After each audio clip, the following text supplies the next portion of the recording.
গতকালকে দুপুরবেলা গ্যাস না থাকার কারণে তো কোনো রকমের ডাল ভাত রান্না করে চালিয়ে দিলাম। ভেবেছিলাম ছুটির দিনে দুপুরবেলা সবাইকে চিকেন বিরিয়ানি রান্না করে খাওয়াবো, আর সেই হিসাব করে কিন্তু নিজে গিয়ে একদম ফ্রেশ ফ্রেশ চিকেন কিনেও এনেছিলাম। বাট সেটা তো আর হয়ে উঠলো না গ্যাসের জন্য। বিকালের দিকে আমি চিকেনটাকে সুন্দর মতো ম্যারিনেট করে রেখে দিলাম কিছুক্ষণ ফ্রিজের মধ্যে। তো রাতের বেলা তো আর কোনো রান্নাবান্নাও ছিল না, তো ভাবলাম যে এখন চিকেন ফ্রাই একটু করি। তো ফার্স্টে আমি চিকেনটাকে কোট করে নিচ্ছিলাম, এই যে ময়দা দিয়ে মাখিয়ে দেন আবার পানিতে একটু ভিজিয়ে নিয়ে দেন আবার কোট করে। এখন হচ্ছে একটা গরম প্যানে তেল দিয়ে আমি চিকেনটা একটু ভেজে নিব। মূলত আমি এটা আজকে চিলি চিকেন করব, তো ভাবলাম যে তার সাথে একটু ফ্রাইড রাইসও করি আর একটু চিকেন ভেজিটেবলসও করি। ফ্রাইড রাইসের জন্য রাইসটা আমি আগে প্রিপেয়ার করে এখানে পানি জড়াতে দিয়ে দিলাম, আর চিকেন ভেজিটেবলসের জন্য আমি একটু মুরগির হাড়ের যে অংশটুকু ওইটার পানিটা একটু বয়েল করে নিলাম। আর এখানে আমি সবগুলো চিকেন ফ্রাই একবারে কোট করে নিলাম। আমি জাস্ট ময়দার মধ্যে অল্প একটু লবণ আর অল্প একটু স্পাইসি মশলা অ্যাড করেছি। এই ফ্রাইড রাইস এবং চিকেন ভেজিটেবলসের জন্য সব রকম ভেজিটেবলস এখানে এক এক রকম সাইজ করে কেটে নিয়েছি। আর ভেজিটেবলসের জন্য যে ফুলকপি, তারপর গাজর, এই যে একটু শক্ত টাইপের যে ভেজিটেবলসগুলো আছে ওগুলো আমি একটু বয়েল করে নিলাম। আর এই ভেজিটেবলসটা রান্না করার জন্য আমি নতুন একটা প্যানও নামিয়ে নিলাম। এই প্যানটা মূলত আমার হাজব্যান্ড দেশে বাড়ি থেকে নিয়ে এসেছিল, আমার জন্য একটা আর আমার আম্মুর জন্য একটা। তো গ্যাস যেহেতু ভালোই আছে, একদম ভালো বলতে একদম পুরো দমে আছে, তো আমি দুই চুলাতে দুইটা প্যান বসিয়ে দিলাম। এক চুলাতে চিকেন ফ্রাইটা হতে লাগলো, আর আরেক চুলাতে আমি ভেজিটেবলসটা রান্নার জন্য একটু প্যানটা গরম করে হালকা একটু রসুন কুচি দিয়ে দিলাম।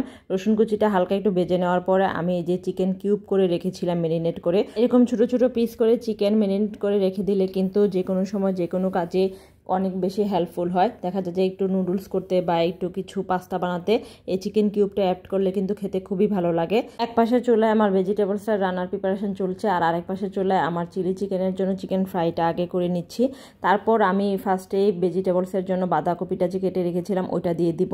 বাঁধাকপিটা হালকা একটু ভেজে নেওয়ার পর দেন আমি এখানে বয়েল করে রাখা যে সবজিগুলো ছিল ওগুলো অ্যাড করে দিব। তারপর সব কিছু ভালো মতো সুন্দর মতো নেড়ে চেড়ে সবার শেষে আমি এখানে দিয়ে দিব ক্যাপসিকাম, আর এখানে আমি হচ্ছে পেঁয়াজ বড় বড় টুকরা করে রেখেছিলাম সেটা আমি অ্যাড করে দিব। আর সবার শেষে একটু ব্ল্যাক পেপার অ্যাড করে নিব।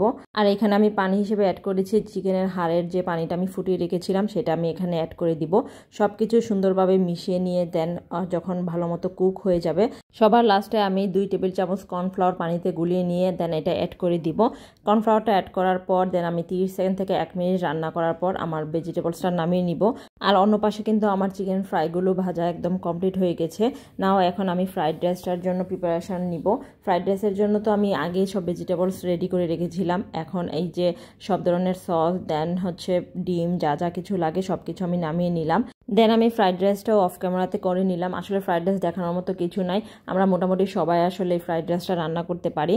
তো রাইসটার সাথে আমি সব কিছু মিশানোর পর দেন রাইসটা যখন প্রায় 90% কুক করা হয়ে যাবে তখন আমি ঢাকনার ছিদ্রটা বন্ধ করে দেন এটাকে একটু জাস্ট আছে রেখে দিব। পাশের চুলাতে আমি চিকেনটা প্রিপারেশন নিচ্ছিলাম। প্যানের মধ্যে হালকা একটু তেল দিয়ে একটু রসুন কুচি অ্যাড করে দেন আমি একে একে সব এখানে সস দিয়ে দিব। আমার কাছে যা যা সস ছিল আমি সব সসই এখানে অল্প অল্প করে অ্যাড করেছি। Soya sauce, chilli sauce, tomato sauce, oyster sauce, but এখানে অল্প একটু মধু দিলে আরও বেশি ভালো লাগে এটার ফ্লেভারটা খেতে। তারপর আমার হাজব্যান্ড আসলো, আমি আর রান্না করতে পারছিলাম না, ক্লান্ত হয়ে গেছিলাম। তারপর ও এসে বললো যে দাও আমি ফিনিশিংটা দিয়ে দিই, তারপর সব কিছু একদম ঠিকঠাক হয়ে যাবে।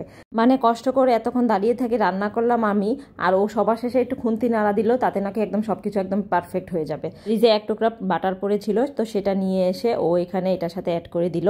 তো বাটারটা অ্যাড করাতে কিন্তু ট্রাস্ট মি গাইস এটার টেস্টটা আরও বেটার হয়েছিল।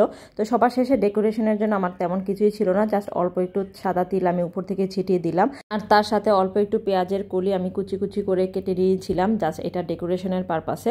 তো এগুলো জাস্ট দিয়ে আমি কোনো রকমের ডেকোরেশনটা কমপ্লিট করলাম। রাইসটা চুলা থেকে নামিয়ে আমি একবারে টেবিলে দিয়ে দিলাম। কেমন হয়েছে রাইসটা? অনেক সুন্দর, দেখতে রান্না করছে। বুঝতে পারলেন কিছু? একে বলে শেরের উপর সুয়াশের। যাই হোক আমি সবকিছু সুন্দরভাবে টেবিলে এক এক করে সার্ভ করে দিলাম। তারপর আমার হাজব্যান্ড এখানে সুন্দর মতো শসা কেটে নিল। দেন আমার হাজব্যান্ড সবার প্লেটে সুন্দরভাবে সব কিছু সার্ভ করে দিচ্ছিল। আর এরপর থেকে অবশ্য আমি তেমন কোনো কাজই করি নাই, যা করার সব আমার ভাই ভাগিনা এরাই করছিল। আর এই যে ভিডিও ক্লিপগুলো আমি নিই নাই, এই ভিডিও ক্লিপগুলো নিয়েছিল আমার ভাগিনা। আর এই যে সুন্দর মতো সবার প্লেটে আমার হাজব্যান্ড সুন্দরভাবে সব কিছু ডেকোরেশন করে দিচ্ছিল। আমার হাজব্যান্ড সব কিছু সুন্দরভাবে সার্ভ করে দিচ্ছিল, আর আমার ভাগিনা আর ভাই মিলে সুন্দর সুন্দর করে ক্লিপ নিচ্ছিল। আর এই যে দেখেন এই ক্লিপটা, এই ভিডিও ক্লিপটা কিন্তু আমি নিইনি, আমার ভাগিনা সম্পূর্ণ ক্লিপগুলো নিয়েছে। আসলে না, খাবার খাওয়ার চেয়ে খাবার ডেকোরেশনটা যদি প্রপারলি করা যায় তাহলে কিন্তু দেখেই মন ভরে যায় অর্ধেক। সব কিছু সুন্দরভাবে আমার ভাই আর আমার ভাগিনা মিলে ডেকোরেশন কমপ্লিট করার পর আমার হাজব্যান্ড বলল যে রেস্টুরেন্টের এনভায়রনমেন্ট যদি বাসায় পাওয়া যায় তাহলে আর রেস্টুরেন্টে যাওয়ার কি দরকার। তারপর আমরা সবাই মিলে খেতে বসে গেলাম, আর খেতে বসে সবাই আমাকে রেটিং দিচ্ছিল, আর সবচেয়ে বেশি রেটিং দিয়েছে এই চিকেনটার জন্য। যখন আমাকে রেটিং দিচ্ছিল তখন আমার হাজব্যান্ড আমার ভাগ্নির কথা বলছিল। আমার ভাগ্নি মানে হচ্ছে ননাসের মেয়ে, she is very close to us. ও থাকলে এই রেটিংয়ের ব্যাপারটা আরও সুন্দরভাবে দিতে পারতো আমাকে।